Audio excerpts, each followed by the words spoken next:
Yeah, the other.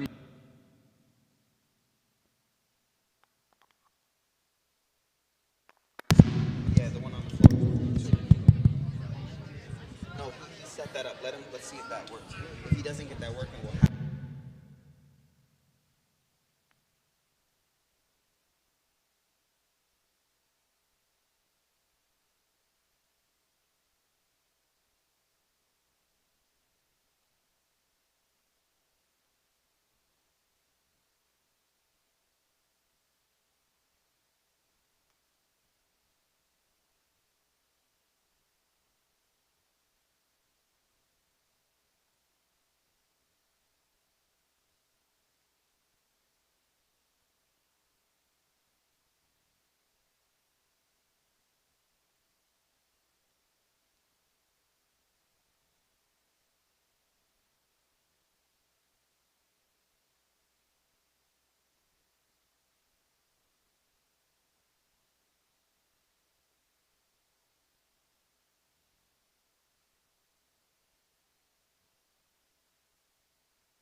سيدنا وسلم واحلل عقدة من لساني يفقهوا قولي.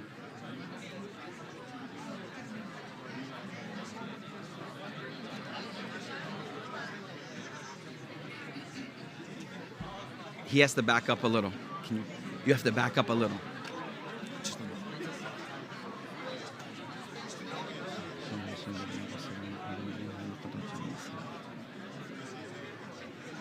We good?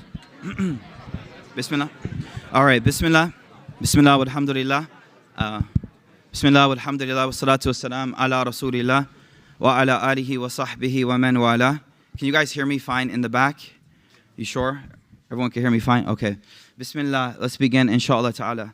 Allahumma inna ala dhikrika wa shukrika wa husna ibadatik.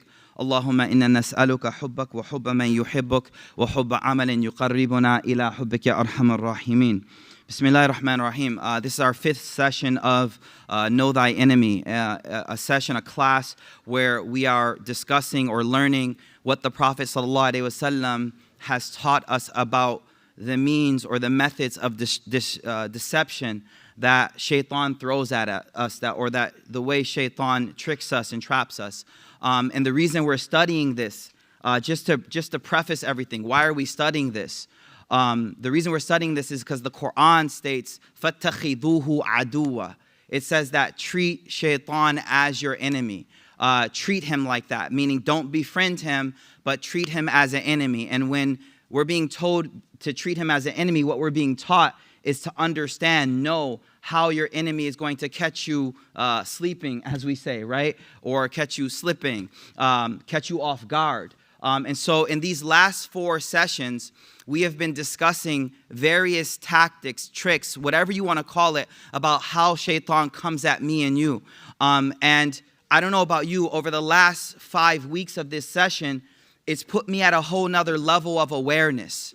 And so we learned from the first session that there's 2 ways to fight shaitan. Number 1 way is just to turn to Allah, right? Just to turn to Allah, ask Allah to help you in this war, in this battle. And the other way to fight is to know and be on guard, right? And that is the entire objective of what we're studying. Remember this. The ultimate objective of shaitan is to get you to a point of disbelief. To get you to a point of disbelief. To get you to a point where you quit, you're done. You drop out of the race, you tap out. You're like, I'm done, I'm finished. And shaitan uses various different methods to do that. And there's one verse, إِذْ قَالَ لِلْإِنسَانِ اكْفُرْ فَلَمَّا كَفَرَ قَالَ إِنِّي بَرِيءٌ مِّنْكَ. He says to the believer, he says, disbelieve in God, disbelieve in God, disbelieve in God. And finally, when the person goes, you know what, you're right. That's when he says, Inni bari'un mink. I'm not with you no more. I'm not with you. So the point of this class is so that we're vigilant. We're on point. We know, we understand the different things that shaitan does against us. And here's the other thing we said last week, and I want to reiterate this. I asked a question last week. I was like, do you know yourself? Because if you don't know yourself, well, you best believe and understand that shaitan knows you. And the reason I said that is, like, if you don't understand where you're weak at, you know that SWOT analysis, or what is it called? SWOT, right? Yeah, SWOT, whatever. Like, if you haven't done your analysis of yourself, that's when you get caught slipping. For example, last week we talked about ghadab, or anger. And there are a number of ahadith that talk about the fact that when anger overcomes you and when you lose control and you're not in control anymore in an angry state, that's purely from shaitan. Shaitan's like, I got this person. That's it, right? And so if you don't know yourself, if you don't know what provokes your anger, if you can't even recognize your anger when it's starting, then shaitan's already got the upper hand because, again, you don't know yourself, right? And so today, as we go deeper and we're talking about these, everyone, you really have to understand yourself, and you really have to know like where my limit is and what's going to protect me. Everyone in this room may have a different door that's wide open for shaitan. And what do I mean by that? The example we're giving is this. Imam Ghazali says, I want you to imagine that the heart is this castle. It's a castle. And shaitan is this enemy trying to get inside. And this castle has different doors to it. Those doors are the only ways that he can come in. But you got to guard those doors. What were the doors that we did so far? Number 1 we did last week was anger. What else did we do? Your hope in people, Like how much you just like expect things from people and it's not expectations from Allah. Give me another one. Love of what? Oh yeah, love of upgrades. You always want to upgrade. Always square footage. How do I get more? Next car, next this, next accessory. What else? Is that it? Fear. Yes. We said anytime you're afraid of anything other than Allah, watch that. The primary fear that you want in your heart is a fear of Allah. Everything else is, I'm okay. If I'm good with Allah, I'm okay with everything else. Today we're going to talk about, inshallah, 3 really, really big doors to the heart that shaytan definitely in this day and age is attacking with his whole crew, his whole army. They're coming through this door. The next door is shahawat. The Arabic word is shahawat. Shahawat means desires. It means your desires. It's your desire for the opposite gender. This halakha used to be a college, like, young professional thing. I'm seeing a lot of kids in here. So I'm in the car with my wife, and I'm like, how do I talk about this with, like, kids? She was just like, yo, just keep it real. I was like, all right, let's keep it real, inshallah. She's like, but my kids are in the room, so you better watch what you say. So I was like, okay, I will watch what I say. No, we do that anyway. But what are we talking about, shahwat? We're talking about we living in a time which is hypersexual, the imagery and everything thrown at us. Imam Ghazali says a major door that shaitan will attack you is your shahwa. Your shahwa in Arabic, it comes from shahwa, what you desire, what you want. Ma yashtahi, what you want, what you desire. But it primarily goes back to 2 desires. There's 2 desires that are always spoken about. The desire of intimacy with another human being and the desire for food. These are the 2 places that shaitan, and we're really going to only focus on one of those today. The Quran. Let's start from the Quran. The Quran, we want to preface this. I've said this in many times. Allah has placed in us these beautiful qualities. Anger is beautiful in the right way. And I'm sorry if you've never seen it in the right way, just because the people around you didn't master it. But it is a beautiful quality when it's shown in the right way. You know what I'm saying? Like, I give a million examples of when you would just be like, yeah, you know what I mean? Like, I was angry today. Morocco lost, right? Like, I was angry. That's healthy. That's good anger. You know what I'm saying? Like, you know, like, I don't know. I could give some examples, but, you know, there's good, healthy anger that it's healthy. But what Ghazali taught us last week is when the anger is controlling you, that's where shaitan is taking control, and your aql, your intellect, has no more control. But we're not going to get into that. We're focusing on shahwa. Why did I bring that up? Well, the reason I brought it up is because that desire for intimacy, like real talk, is a beautiful gift from Allah subhanahu wa ta'ala. Let's be real. It's a beautiful gift from Allah. Imam Ghazali says, low-key, and I think it's still appropriate, Imam Ghazali says, Allah gave us intimacy so that we could have a peek into what Jannah is like, straight up. Allahu Akbar. And he said the other reason is for our progeny to go forward, for our humanity to go forward. But here's the deal. When you're controlling it, when you have it under control, then it is a healthy, beautiful thing. But when it controls you, that causes destruction. It causes destruction to you. It causes destruction to your family. It causes destruction to society. And so the Quran highlights a very important aspect of controlling that desire. Here's a verse I want to start with. أَفَرَأَيْتَ مَنِ اتَّخَذَ إِلَهَهُ هَوَى.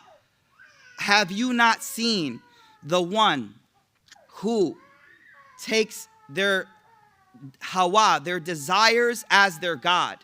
What does that mean? That means for a Muslim, we don't just do what we want to do.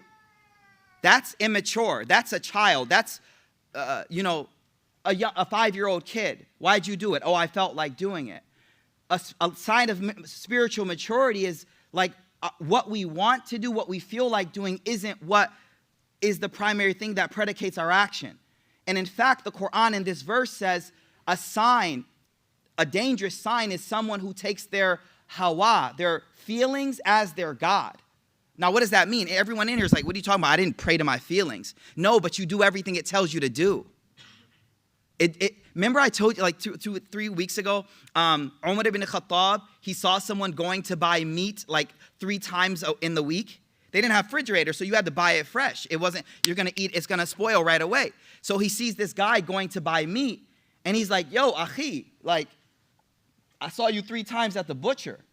Don't get me wrong, he was watching him close, but Umar was like that. You know what I mean? He used to keep tabs on people.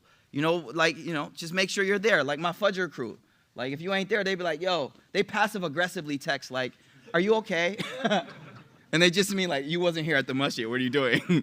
Right? But anyways, so Umar ibn Khattab used to keep tabs on people. So he was kind of like, yo, I saw you at the butcher. And meat is a delicacy, right? Meat is a luxury, right? So he's like, I saw you at the butcher 3 times this week. And the guy was like, yeah, I felt like having meat. And he said to him, very powerful statement. He goes, do you do everything you feel like doing? And the dude was like, oh, okay, like, I'll go vegan for the next month, right? Like, I'll switch it up. No, but the point, the objective is that this desire doesn't lead us. And really, I want to say this again, that's a sign of immaturity, right? That's a sign of immaturity. And we all have younger siblings or even our own children that we understand if they don't get what they want, there's a tantrum. But how many of us throw tantrums true when we don't get what we want? We don't do it in the same way, but we still throw a tantrum in a different way. Right? And so the concept in this verse is just because you want to do it. Now, why is this so important today? Okay, so here's the deal. This door is being attacked. How so? First of all, the nafs. What is the nafs, guys? It's our inner self. The nafs loves what is immediate, what feels good, and like cash over credit all day, like right away. That is the nafs. It wants immediate gratification. So we have this internal inclination towards it, right? Allah placed that in us, and I told you it's beautiful. But then we also have this shaytan, which is trying to exploit that door, right? And I'm going to give you some more proof to kind of bring that point home. And then on top of that, y'all, we have this society, right? We live in this time where we are being bombarded with sexual imagery so much that we are being told, if you feel like it, you should do it. What is holding you back? And I know it's going to sound funny, but let it go, let it go. I can't hold it back anymore. Yo, I was just driving. I was talking to my finally, like, our kids are at an age where I was like, let me have one of those mature conversations, right? So I was like, yo, you know, these movies are really funny and cool, right? But you know they have like low-key messaging. And my kids were finally at the point where we were like having a deep conversation. And I'm sorry, like, I grew up hearing just do it, Nike. You tell me why it's hard for me to fight my nafs? Like, you think that stuff doesn't work? I still think milk does a body good. Now, you don't get how like, that stuff sticks with you. That stuff sticks with you. I say some stuff, my wife be like, 90s, baby. You grew up in the 90s, right? I'm like, milk is good for your bones. She's like, bro, let's like chill. Let's, oh, dude. It's like, no, it does a body good. So I'm trying to say, like, just do it, just do it, just do it. You really think that hasn't affected you? And the imam up here on the member is like, yo, you shouldn't do it. And you're like, why not? Right? And so let it go, let it go. I'm not trying to hate on things. My kids know what that is or whatever. But you think those lyrics ain't going to reverberate in your head later on? Right? What are we letting go of? What can't we hold back anymore? So all I'm trying to say, why am I spending time on this? I think it's so important for us to realize our sexual desires are just being attacked hardcore. And we're being told to just literally, just who cares? Let go, free yourself. And what we have to realize is, as Muslims, this is a door that shaitan is going to definitely try to come through. Now let's start with a few hadith. So society is super hypersexual, and these things are being constantly thrown at us. First thing I want us to understand is the reward of fighting this fight. Listen to this beautiful narration of the Prophet ﷺ. Man ashiqa. Whoever, ashiq is when you are like deeply in love with someone, like beyond, you lose it. Man, like ashiq is someone who's like in love. The Prophet ﷺ, he said, man ashiqa, whoever falls in love with someone, fa'affa, but holds back. They hold it, they hold themselves. And again, that's where the society is like, let go. Who's telling you to hold back? And the prophet here is like, no, you're chaste. You hold back, right? You hold yourself for the sake of God. Fakatama, and you keep it to yourself. You just crying into the pillow, yo, just crying into the pillow. Wakatama, katama means you hide it inside. So you fell in love, you stayed chaste, you fought that, right? And then you hid it, famata, and you die later on in life. Not from that, obviously, you know what I mean? Not for real, you die. Listen to what the Prophet ﷺ said. I really want you to hear these words. He says, فَهُوَ shaheed. You're a martyr on the day of judgment. A shaheed, you know what a shaheed is, y'all? That's like someone who died in battle. Hello, you were in battle. No, for real, this is warfare. This is battle, man. You keep throwing me Instagram pictures. Now, let's get real. For the brothers and the sisters in the room, you need to curate your feeds, yo. You need to curate your feeds. If you're struggling fighting shaytan, but you following certain people on your feed, you're not in the war. You low key, that's your man. Remember what we said week 2? Don't outwardly fight shaytan and low key be his friend. Curate your feed, man. You don't, it's not what's it called? Accidental glance when you follow the person. I'm just keeping it real today. Because this is where shaitan is getting us, man. The problem with illicit stuff is worse in Muslim countries. And we're fighting this battle. And here's what I want you to realize, though. If you listen to this, and shaitan is like, yup, you're a loser. Yup, he confirmed it. You're out of the game. No, that's another tactic of shaitan. We are fighting until the last breath in our bodies. And every day that we say La ilaha illallah is another day I can say, Ya Allah, forgive me. Let me start fresh. But let's get back to the point. This is a war. We're at battle. Shaitan is throwing these arrows quite literally. Now hear me out. There's a hadith where the Prophet ﷺ, he said, and this is for both genders, please realize this. Inna nadhara sahmun min sihamil iblis. This is literally warfare. The Prophet said, what you look at, what Allah puts in front of you, or what comes in front of you and you look at, is a sahmun. What is a sahm? An arrow from the arrows of Iblis. But then the Prophet ﷺ, he goes, masmumun. Masmum. This is crazy. You know, if you shoot an arrow, the arrow itself is dangerous. So the Prophet is trying to tell you that if you don't control your gaze, that alone, that look could kill you. That look can kill you. And this is why I started today's halaqah saying, you got to know yourself, yo. Just because your boy can do whatever and he's good, you got to know you. You got to know your weak spot. You got to know what you're susceptible to. Do you feel me? So the Prophet said, this is an arrow, right? An arrow. What is an arrow? Like looking at something that is attractive to you and pulling you. The Prophet ﷺ said, this is an arrow from the arrows of Iblis. But here's the kicker, y'all. Masmoom. But it's poisoned. What that means is if I get hit with an arrow, I could pull the arrow out. But the effect of that thing is still inside. The effect is still inside. So the point here, the point that we have to understand here, I'll give you another hadith so you can realize how important. One said you die a shaheed. You have some deep desire for someone or whatever, but you fight it inside. You hold it inside. You move on with life. There's a reward for that. You're a shaheed on the day of judgment because you fought a battle and you died. Right? Then the Prophet ﷺ, he said in another narration, there are 7 people who will be under the shade of Allah's throne. Like on the day of judgment, we just finished the journey series. On the day of judgment, no shade. Sun is right there. People are in different punishments. The Prophet ﷺ, he said there are 7 types of people that they will be in a special place. Meaning Allah is like, yo, these are the elect. These are special people. Do you know who one of them was?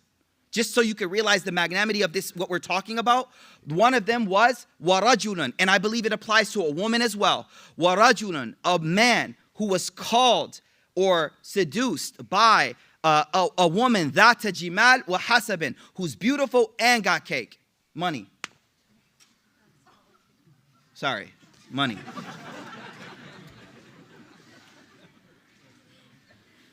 Beautiful and got money. beautiful and got money. And I'm telling, it's not just a man. Women go through this same exact fitna. The Prophet ﷺ is talking about a type of person who's in a situation. It's extremely difficult. The fitna is calling them, and it's every door is open. But what happens? They fight it. So what do? Ila nafsiha. This person is calling them, not getting out of the DMs, constantly in the DMs, right? Then what happened? فَقَالَ إِنِّي أَخَافُ اللَّهِ. But this person goes, you know what? Blocking you, I fear God. Blocking you, I fear God. I fear God. The Prophet ﷺ said, this is such a big moment in your life that gained you under the shade on the Day of Judgment. That one moment made it for you. Right? So, subhanAllah, the reason I'm sharing this is because this is one of the biggest mujahidas that I think me and you, I'm in, as us growing up and aging as Muslims in America in 2020s, I think this is one of our hardest fitna. And I swear, if you can control your gaze, you become a wali of Allah. If you control your eyes, you become a friend of God. That's it. All the other tahajjud, all that other stuff, don't get me wrong, it's really nice. It's great. And I hope people don't take it out of context. But this is so pervasive that if you're able to overcome this, man, I believe that this will make you a friend of God. Right? I believe this will, inshallah, make you a friend of God. So our what I want to break down is how do we fight this one now? You hold it, you become a shaheed, you want to be under the throne. So now we got to talk about how to actually overcome this, right? First of all, you got to understand the reward. If you don't know the reward, sacrificing becomes difficult. When you know what you're getting out of something, you go through hardship. If you have the hadith, what was the hadith? Someone tell me the hadith that I just said. What's the reward? What do you get?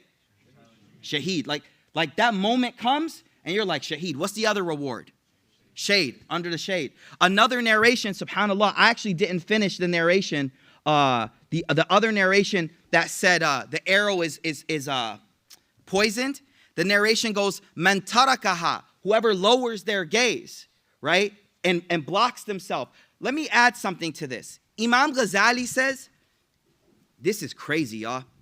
Imam Ghazali says, if you don't lower your gaze and check what you're looking at, you drive yourself insane. Why? He's like, this is what he says. He says, because you keep seeing things that your nafs wants, but none of it can you have. None of it, you can't have it. How many, let's be real.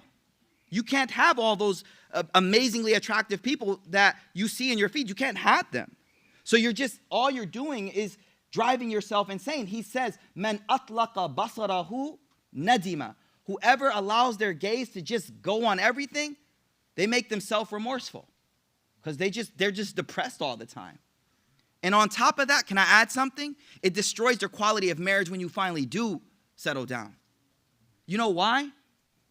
We have to be very real. And I'm going to keep it as respectful as possible. But everything we see in today is curated, y'all. It ain't real. It's not real. Are we on the same page? No, I don't think y'all feeling it's all good. So we're seeing fake things that aren't real life. And then you compare your real life to that and you're like, oh my God, life for me sucks. And it's just no, you have every blessing in the world. You just need to stop looking at what everyone else has. Or everyone else is fronting like they have. How about that? So the hadith goes, now why am I sharing this hadith? If you want to conquer this, you have to know what you're getting through the sacrifice. So what does the narration say? Man tarakaha man khafati. Whoever lowers their gaze out of fear of me, Allah says, abdaltuhu imanan. I give this person such strong iman. Yajidu halawatahu fi qalbihi. This person starts to walking around feeling the sweetness of that iman in their heart. Hold up, you don't get what this means. The first sajda I did, you don't know how free you feel. How I remember the smell of the carpet from that first sajda, y'all.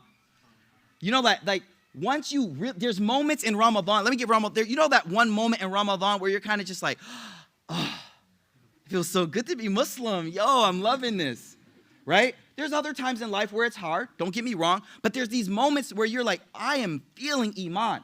That is called halawatul iman. You're tasting the sweetness of faith, right? And we ask Allah to give us that.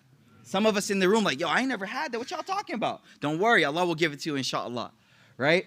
So the Prophet ﷺ said, and this will help you. In the moment where that fitna is right in front of you, if you turn away, Allah will place in your heart in exchange for that sweetness of faith.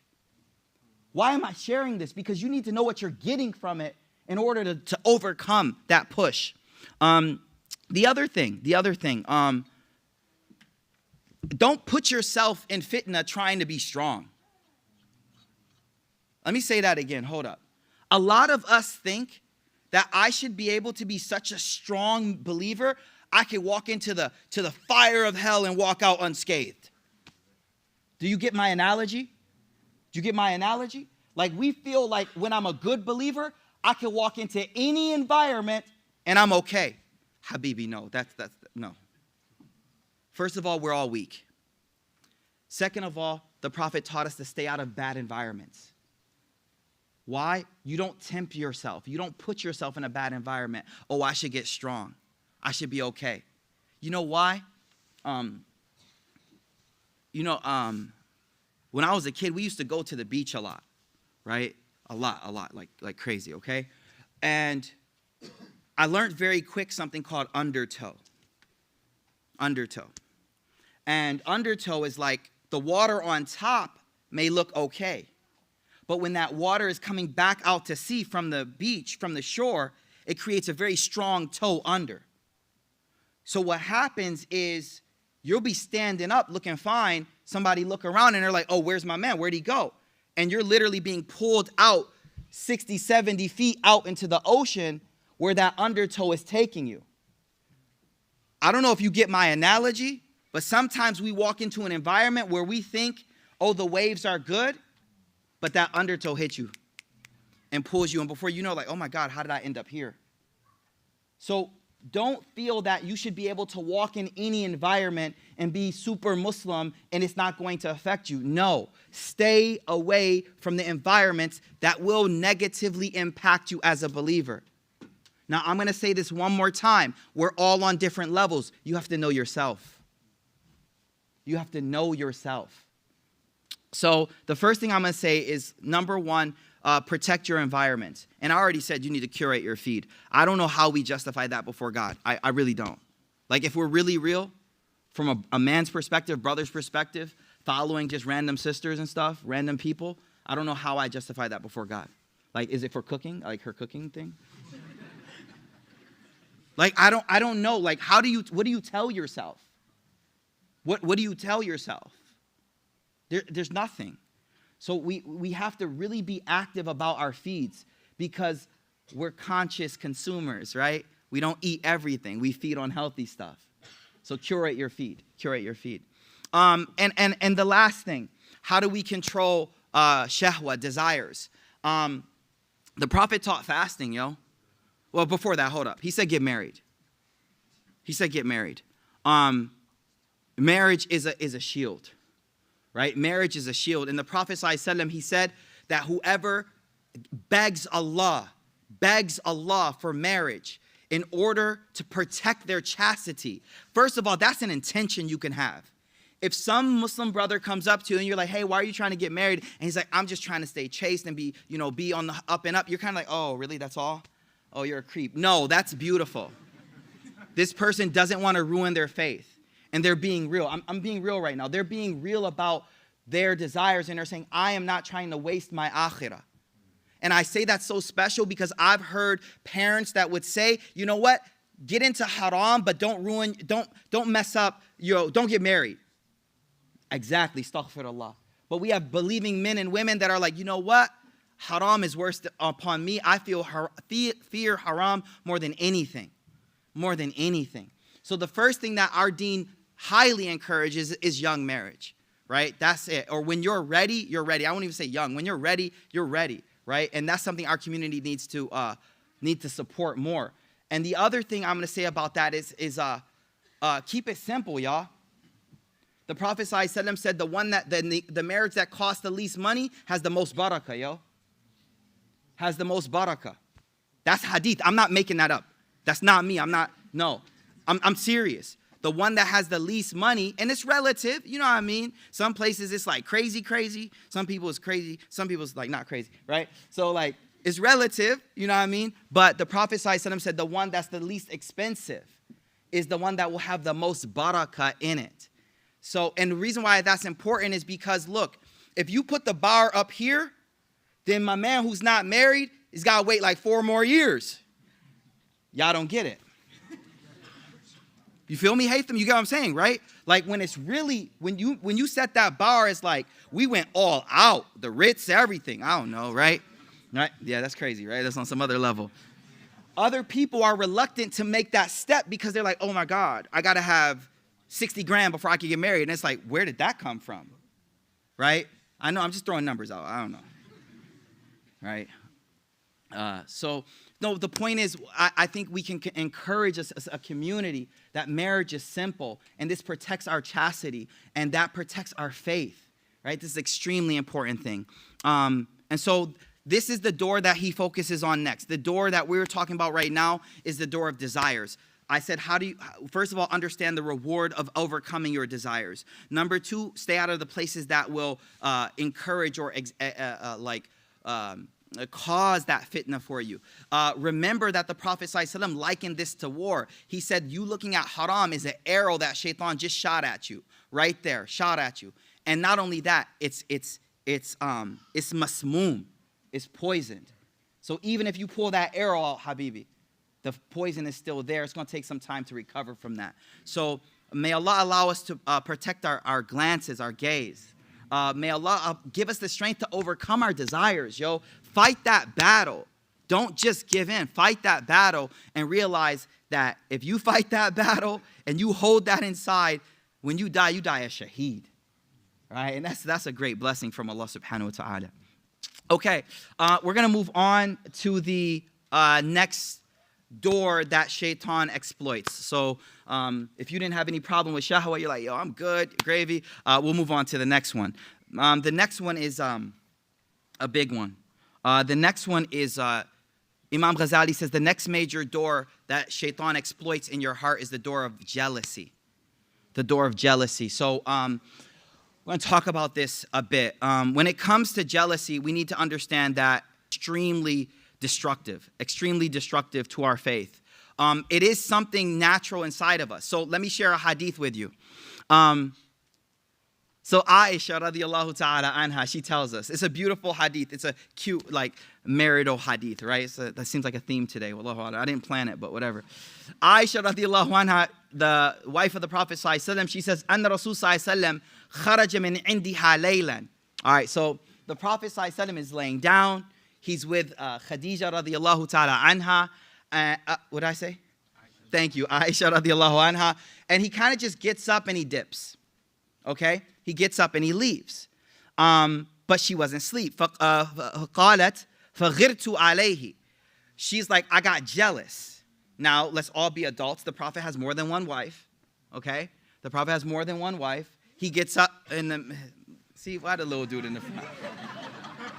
For y'all in the back, the little dude in the front was just like, what? Word?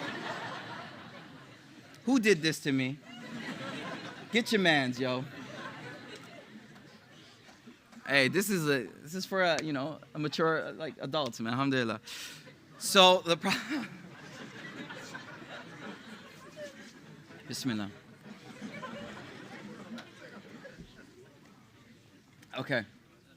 Y'all heard him, right? I wasn't imagining that, right? I didn't think so. Okay. Okay, Bismillah. So Aisha radiallahu anha, she's like, the Prophet got up and he dipped in the middle of the night, and she's like, ghirtu, I got jealous. Right? I got jealous. And y'all can understand why now, right? So she goes, فَجَاءَ فَرَأَى مَا أَصْنَعَ فَقَالَ مَا. So he came back. They didn't even go to where he went and all that. The story just skipped, right? She's like, he came back. And he saw my attitude, like, obviously. Like, I wasn't happy. Oh man, mashallah. Saw my attitude. فَقَالَ مَا لَكِ يَا عَائِشَةَ. He goes, what's wrong, Aisha? أغرتي? You jealous? Are you jealous? Right? And he's not saying it in a mocking way. He's helping her identify what she's feeling. Right? And we can do that for each other, right? If you use the right tone and everything, he's helping her realize what's going on inside. So he goes, أغرتي? Did you get jealous? فقلت, she's like, وَمَا لِي لَا يُغَارِ مِثْلِي وَمِثْلَكَ. She was like, why wouldn't I get jealous? Somebody like me and somebody like you. You know what I mean? And she's saying it in a nice way, but, she's throwing shots a little bit. You know what I mean? فَقَالَ أَوَقَدَ جَاءَكِ الشَّيْطَانِكَ. He's like, did your shaitan come to you? Is your shaitan exploiting that jealousy? The reason I brought this beautiful to me because our jealousy that we have, every single door that we've talked, fear, anger, expectations in people, desires, all of these are natural in us. But what happens is shaitan exploits that and makes it go too far. And you're not in control. Example, because you're like, well, I don't understand any good examples of jealousy. Well, the Prophet taught us. The Prophet ﷺ, he said, La hasada illa fitnatain. Like you should never be jealous of anyone except in two. A person who Allah gives them the Quran and they recite the Quran day and night. Day and night. And number two, a person who Allah subhanahu wa ta'ala gives money and they spend it in the path of Allah. Left and right, in the path of Allah. The Prophet's like, that's a place that you can be not jealous. What's the other word? Envious in a way, right? Where you're like, oh man, I wish I could do that. Or I wish I had that. I would do the same exact thing.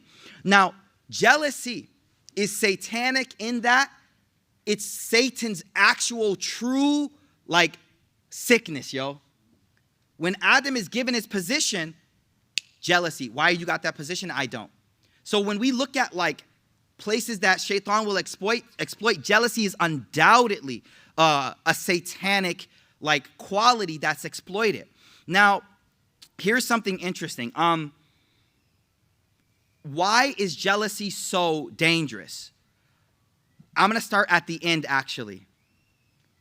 The reason why jealousy is so dangerous is because it leads you to being angry with God. Let me say that again. It leads you to being angry with God. Let's break down the whole jealous thing. First of all, Imam Ghazali says you'll never be jealous with anyone that doesn't have a relationship with you.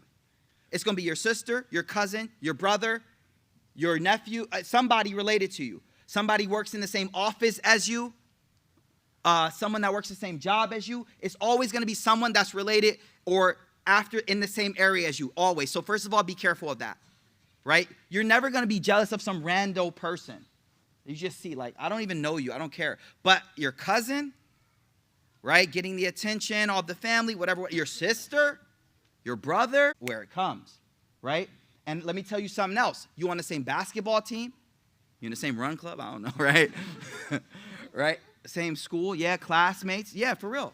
Same classmates. He says whenever, you have the same objectives, that's where jealousy kicks in. Now, the reason why jealousy is so dangerous is this. He says that the jealous person, what does it mean to be jealous? It's Allah has given you something and I want to see that taken away. Well, what does that lead to? Listen to what he says. You start off angry with the person. So actually, ghadab starts with anger in a way. We'll talk about that. You start off angry with the person. But now you see the person is getting blessings from God. They just got a new promotion. They just got a new car. They got married. I don't know. Stuff is happening. Allah is blessing people. And he's always blessing people. But here's the problem. As Allah blesses this person, what keeps going up in your heart? Jealousy, jealousy, jealousy. Higher, higher, higher. And he says, what he breaks down, he says that basically low key, the chain is this. Such and such person did something to you, and you're angry with the person.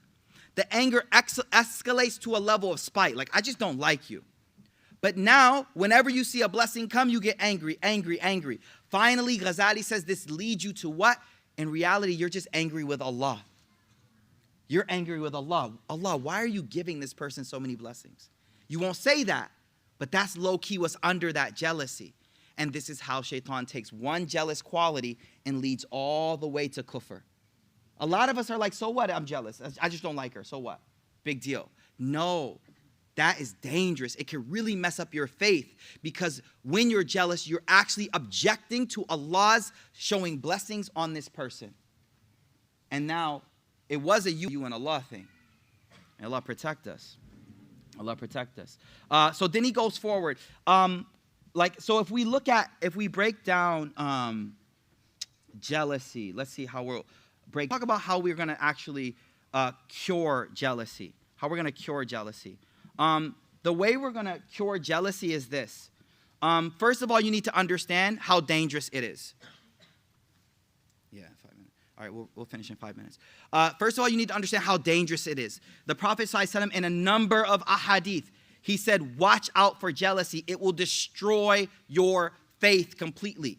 And he said, hiya haliq. It is, halaqa is to shave. He says, it just shaves off. And the Sahaba were like, what are you talking about, shave? He's like, it shaves away your faith. Again, why? It's because I see this person with the blessing and I'm angry with Allah subhanahu wa ta'ala. So first of all, understand how bad it is. The second thing is, if you want to cure jealousy, here's what you got to do. First thing I'm going to need everyone in this room to do is be real with yourself. First thing first, you need to actually be real about when you feel jealous over someone. A lot of us have problems coming to terms inside and being real, like, yo, I felt that haterade coming in right there. Like, you got to be able to feel that hater in you. That little dude inside or sister inside that you're like, oh my God. Right there, when you notice that, you got to be like, there it is right there. Mikaeel, why are you jealous of this person? So the first thing you have to do is knowledge. You have to recognize when you're jealous. So without raising your hands, the question I have for you, who can recognize your jealousy? Who hears that? Who can feel that feeling when it comes? There you go. Number 2 is knowledge. You got to understand or know that jealousy only hurts the jealous person. Jealousy only hurts the jealous person. It does nothing to the one who people are jealous of. It does not hurt them at all. It destroys their heart. Their heart is pained as God keeps blessing this person. Now, how do you fight it as far as action? So part of it is knowledge. You got to understand. You got to realize how dangerous it is. You got to realize that it doesn't even hurt the person and it hurts you. You got to realize it's a satanic quality. You got to realize all of these things. How do you actually work against it? So they say you do the opposite of what your jealousy is telling you to do. Now, don't tell me it's easy. It's hard. Because I'm going to say, of course it's hard. Now, tell me something in life that's easy, that's worth striving for. That's why we do hard things. You feel me? For those who know, that's kind of a slogan that we have for our spiritual things and our physical things. We say we do hard things. Going to Fajr, it's hard. We do hard things. Running and working out, it's hard. We do hard things. Right? We've adopted that idea that we do hard stuff, yo. Like being a Muslim is hard. Yup. We do hard things, yo. No, for real. It's really empowered us to push ourselves further. So this is hard. What am I going to tell you to do? The person you are jealous of, first thing you're going to do, write it down. So you can don't act like, oh, I don't remember that, right? You're going to make dua that Allah increase them in the thing that you're jealous of. Don't tell me it's hard. I know it's hard. I already know. So whatever it is, I'm jealous of that car you got. First of all, you got to be real. Do you feel the jealousy, y'all? Like, I'm going to be real. I'm going to be transparent. I feel it when it hits me. I feel it. I ain't going to tell you what I get jealous of. I feel it. Right? So, and it's normal. First, be real. You just be real with yourself. You feel it. Okay, that's normal. Imam Ghazali actually says, like, it's totally normal because all of us, we want to be on top. Like, all of us, we want to be the best at whatever we do. That's natural. And then when someone else gets the promotion, someone else scores the goal, I don't know, then naturally you're like, oh, man. Oh, man. So it's natural. But we got to conquer that. We got to conquer it. So what do? Make dua for them. Literally, for the exact same thing that you're jealous of. Oh, Allah, increase them, increase them, increase them. I think if you just do this every time, shaytan will stop bringing this thought to you. The next thing one of my teachers says is randomly send gifts to them anonymously. If some of y'all start sending me gifts, y'all, I'm like, oh. I got some haters out there, yo. Got some haters out there, yo. No, now every gift doesn't mean that, but hey, it's a cure. It's a cure. Randomly start giving gifts, right? And I would even say, take a gift from the person. Because it's hard to be a hater on someone that does a favor for you. You're like, man, I don't want to take this from you. You know, but you take it, right? So take from the people that that you have jealousy of, because I think it will create in you this feeling of like, okay, they did something for me, right? So dua. Oh, another one. Are you ready? They're all hard. So please don't give me that. Okay, you ready for the next one? You praise them in front of somebody else.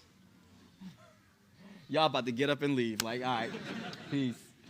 No, you're like, oh my goodness, Sister Fatima, she is amazing.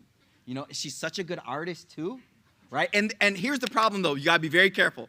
Because I had a friend, he would never, he's not even a friend, I consider him my Shaykh. I have a Shaykh who, his rule in this house with wifey was we don't praise nobody.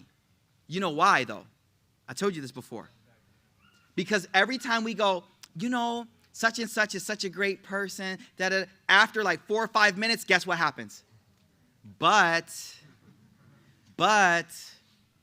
and guess what? That destroys, it's just very harmful for our hearts.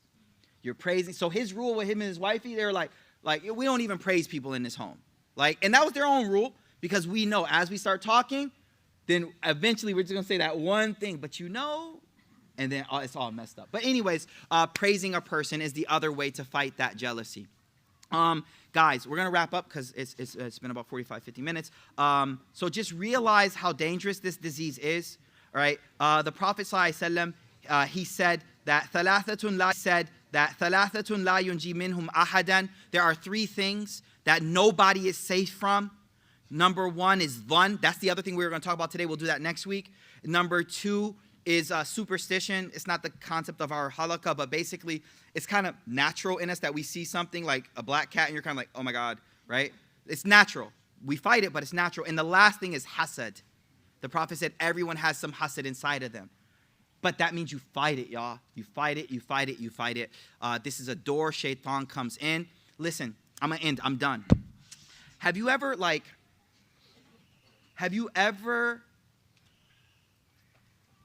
So sometimes you interact with people who have been on the receiving end of some really bad things from other people, right? Really bad things, whether it's hateful messages, whether it's sihr, whether it's, I don't know, crazy stuff. And some of us would ask, what would lead a person to be so spiteful?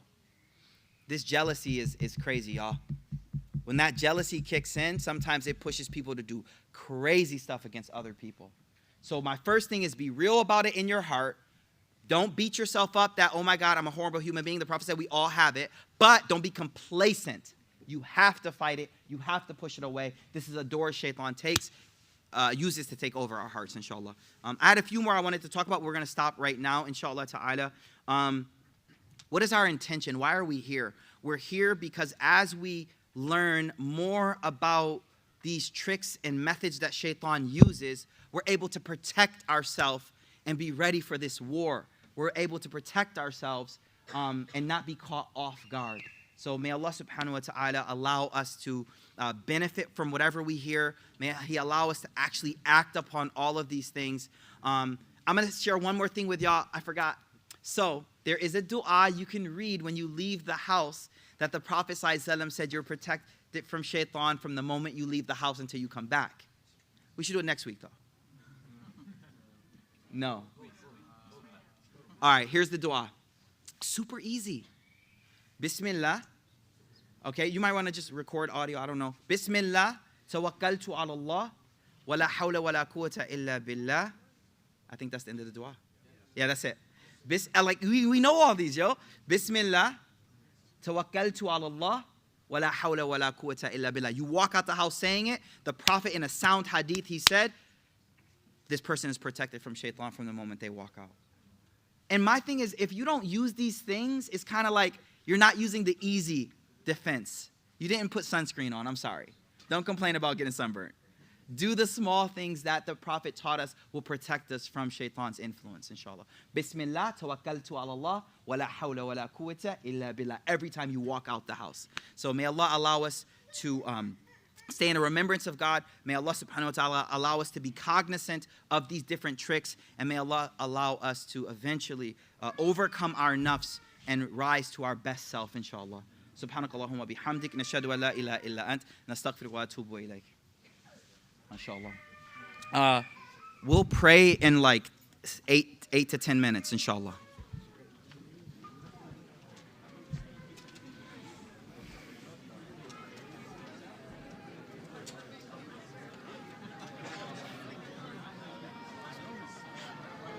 My foot fell asleep.